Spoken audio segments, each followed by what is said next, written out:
you mentioned that you freeze broccoli sprouts. I wanted to ask you about that. So when you freeze them, this is interesting. You freeze them, you take them out of the freezer. If you put them in a blender and make a smoothie right away, then the myrosinase is going to act in that liquid, right? Right. And so you're going to be getting plenty of sulforaphane, I think. If you let those sprouts thaw out, there's a bunch of juice that's going to run out. They're going to look like a slimy mess, right? So by the time you see that juice and either pour it off or pour it in your container, probably most of the myrosinase activity has occurred, and sulforaphane has probably started to bind to proteins and macromolecules in that vegetable mess. And because what happens is when you freeze the plant tissue, when you thaw the plant tissue, I guess, you've broken down many of the cells. So the lignin, the structure on the outside of the plant cells is still there, but the cells are trashed. Oh, is that why freezing increases sulfur and it's just breaking? Well, ice crystals are forming, and it releases the enzyme, allows the enzyme and the substrate to come into contact, forms sulforaphane. So it's probably okay, but you have to capture all the juice, or the easiest thing is just throw it in the blender right away, which is probably what you do. Yeah, but it's interesting because friends in industry, and in fact we were wrestling with this. We have a freeze dryer.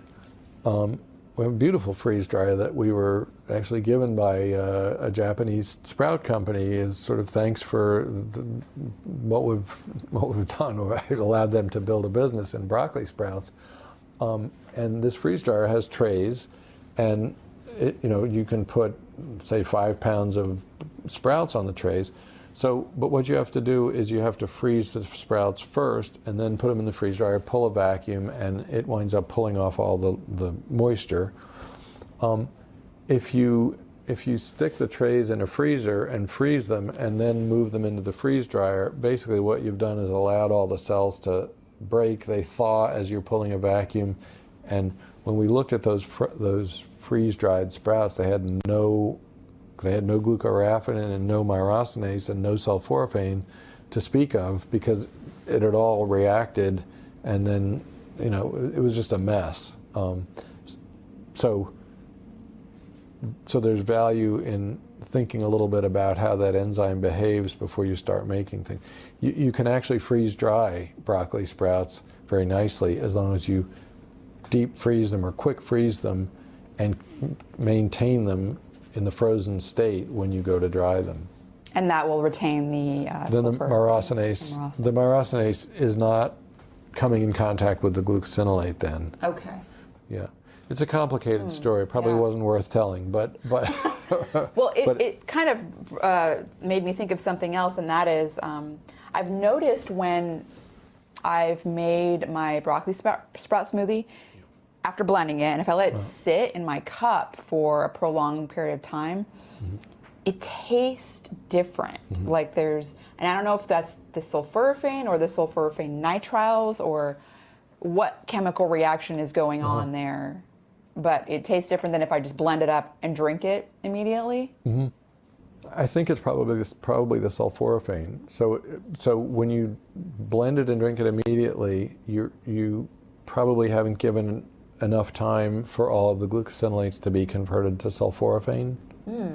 Do you have any idea how long, what the temporal sort of timeline? Probably a couple of minutes to yeah. I mean, so when we did these conversions in big vats, 600, I think there were 200 or 300 gallon steam kettles at Oregon Freeze Dry, we added daikon sprouts, homogenized, and let the stew sit for 2 hours to get complete hydrolysis. If you can do the calculation of sort of the half-life of the enzyme and how fast it works.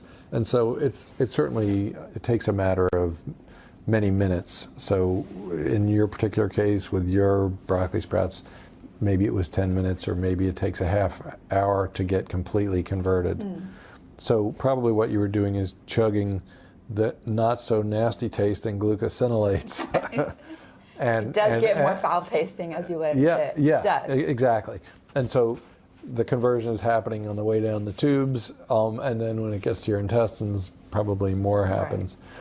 And I should mention, speaking of intestines, we have no idea where most of the myrosinase activity is. Most of the bacteria in your guts are in your large intestine, but I wouldn't rule out the fact that a fair amount of conversion occurs in the small intestine too. Really? Yeah, and I say that based on the fact on the pharmacokinetics that we see, because we know that we see the metabolites of sulforaphane appear in the blood within 10 minutes of ingestion, and when you talk to gastroenterologists about gut transit time, it's certainly, it stands to reason that it takes more than 10 minutes to get, or 15 minutes, to get all the way to your large intestine and undergo a chemical reaction. So, of course, it's very difficult to access the small intestine of a person experimentally.